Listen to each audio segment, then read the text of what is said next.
La livraison d'armes, rajouter la guerre à la guerre, c'est à quel moment que ça a abouti à la paix? À quel moment?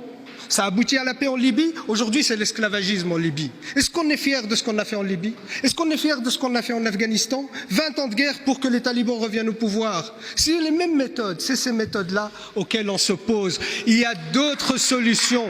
Il y a d'autres solutions.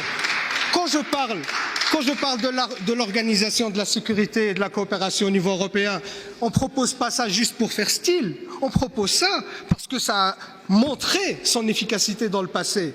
Quand cette organisation a été mise en place, quand les chartes qui découlent de l'acte de Helsinki, de la charte de Paris ont été respectées, ils ont diminuer les tensions et ils ont créé une stabilité pendant des décennies. Mais par contre, la politique de envoyer des armes, rajouter la guerre à la guerre, sanctionner, on a sanctionné en Irak 1,5 million de morts en Irak. C'est ça qu'on veut comme politique pour empêcher la guerre?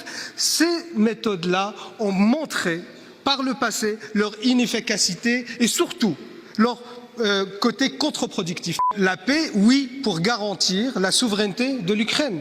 Bien sûr, c'est une condition. Est-ce que, quand on dit on défend la paix, est-ce que c'est se plier au diktat de Poutine? Non.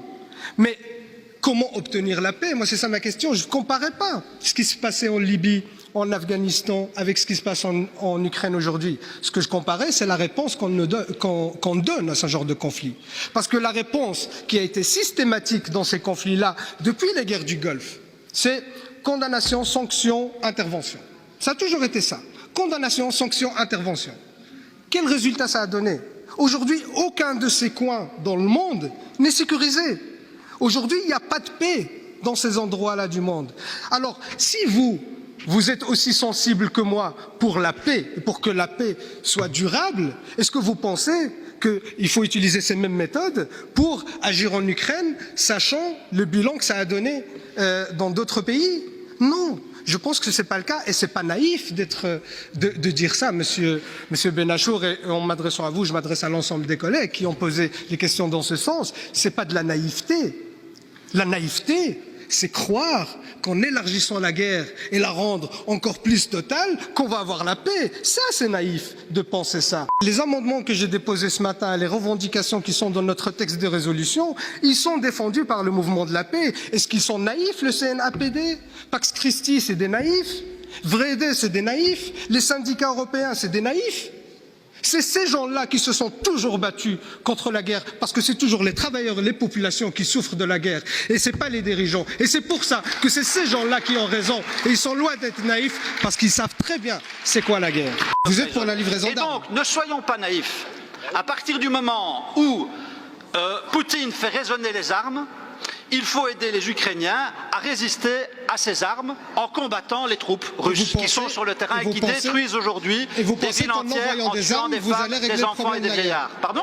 Et vous pensez qu'en envoyant des armes, vous allez régler le problème de la guerre? Ce n'est pas en leur envoyant des fleurs aux Ukrainiens que vous allez empêcher les chars russes d'avancer sur Kiev. Hein? Oui. À un moment, il faut sortir de cette espèce de naïveté, parce que je suis désolé. C'est moi qui suis naïf. Hein. Vous me dites qu'il faut envoyer des armes pour arrêter la guerre, et c'est moi qui suis naïf. Vous venez exprimer là où est la contradiction et qui justifie notre abstention. Vous venez de le dire, nous pensons profondément qu'envoyer des armes ne va que rajouter de la guerre à la guerre et ne va pas régler le problème, va amplifier le problème. Et quand je dis ça, quand je dis ça, attendez, quand je dis ça, je ne tire pas à pile face pour savoir qu'est-ce que je pense. Quand je dis ça, je regarde l'histoire. Et qu'est-ce qu'on a fait auparavant? Qu'est-ce que ça a donné comme résultat? Vous voulez continuer à faire la même chose? Je pense que et les Libyens, et les Irakiens, et les Afghans s'en rappellent assez bien. Et j'aimerais pas que le peuple ukrainien, que le peuple européen vive la même chose. Et c'est pour ça qu'on s'abstient.